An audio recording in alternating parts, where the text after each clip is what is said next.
the disappointment or the pain, if you will, of not being able to receive communion with my family will always be a part of me as long as we are separated. And that does cause me to pray, especially during communion, at times when I recognize the absence of a person that I would like to be with me.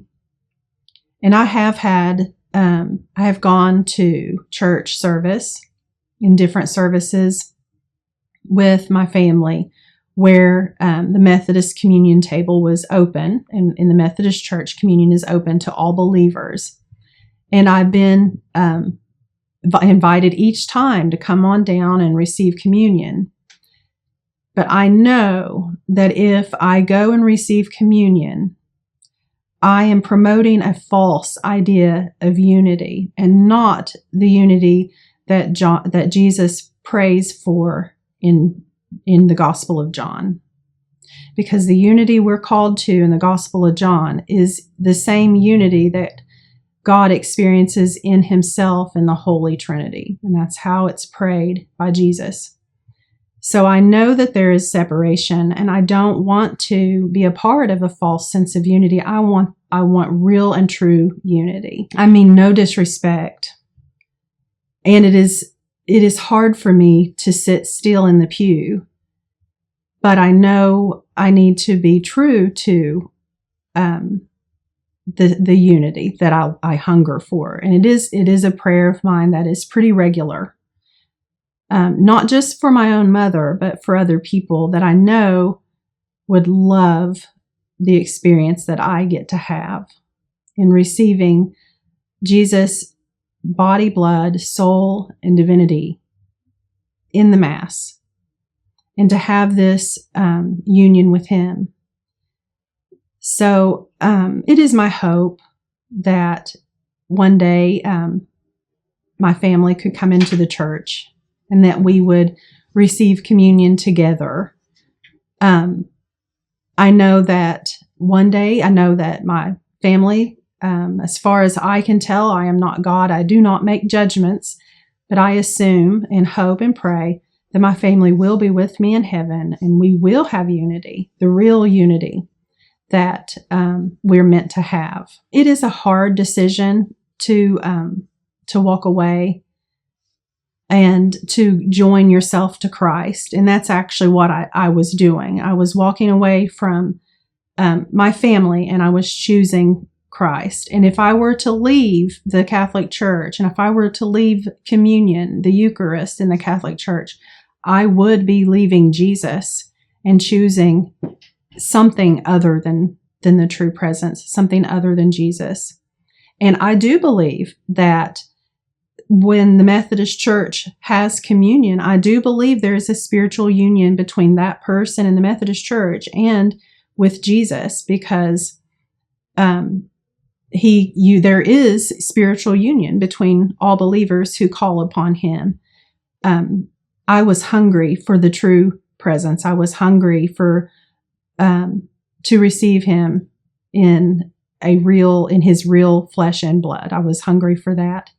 And I couldn't imagine going back. Starting out, conversations with my family and friends about me becoming Catholic was not good. They were not good conversations. They were not fruitful in any way. I think there was too much emotion involved. And I think I was too new to the experience.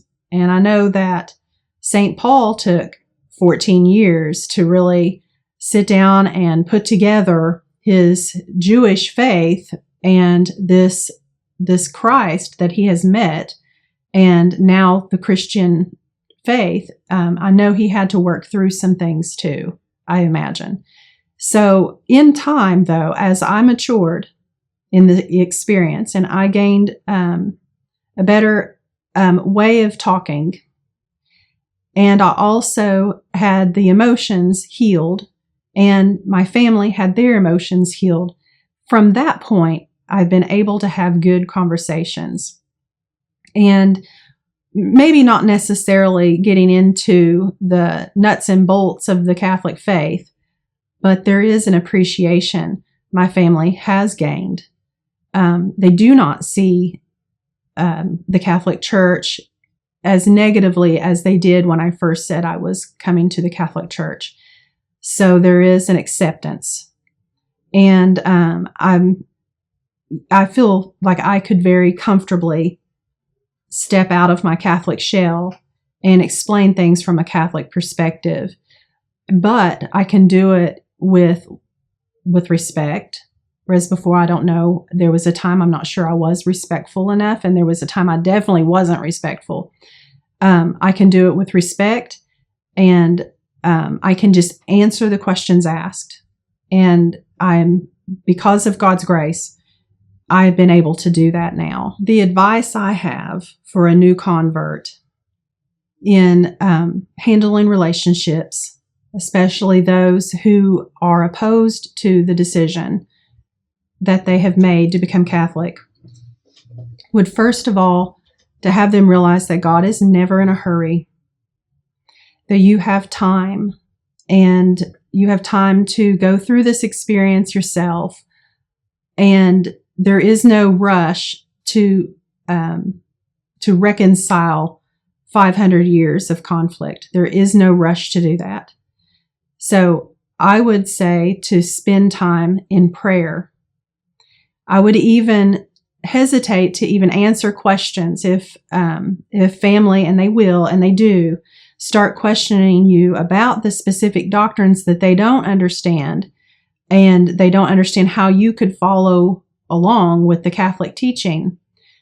Sometimes it might even be better to not answer those questions and just say, I think we have too much emotion between us. I don't think this would be a fruitful conversation, and just ask if you could just exit stage left. And there's no harm in that, because in time, God does heal, and He gives us plenty of opportunity down the road at just the right time for those fruitful conversations, the fruit that lasts. So don't get in a hurry. God is never in a hurry.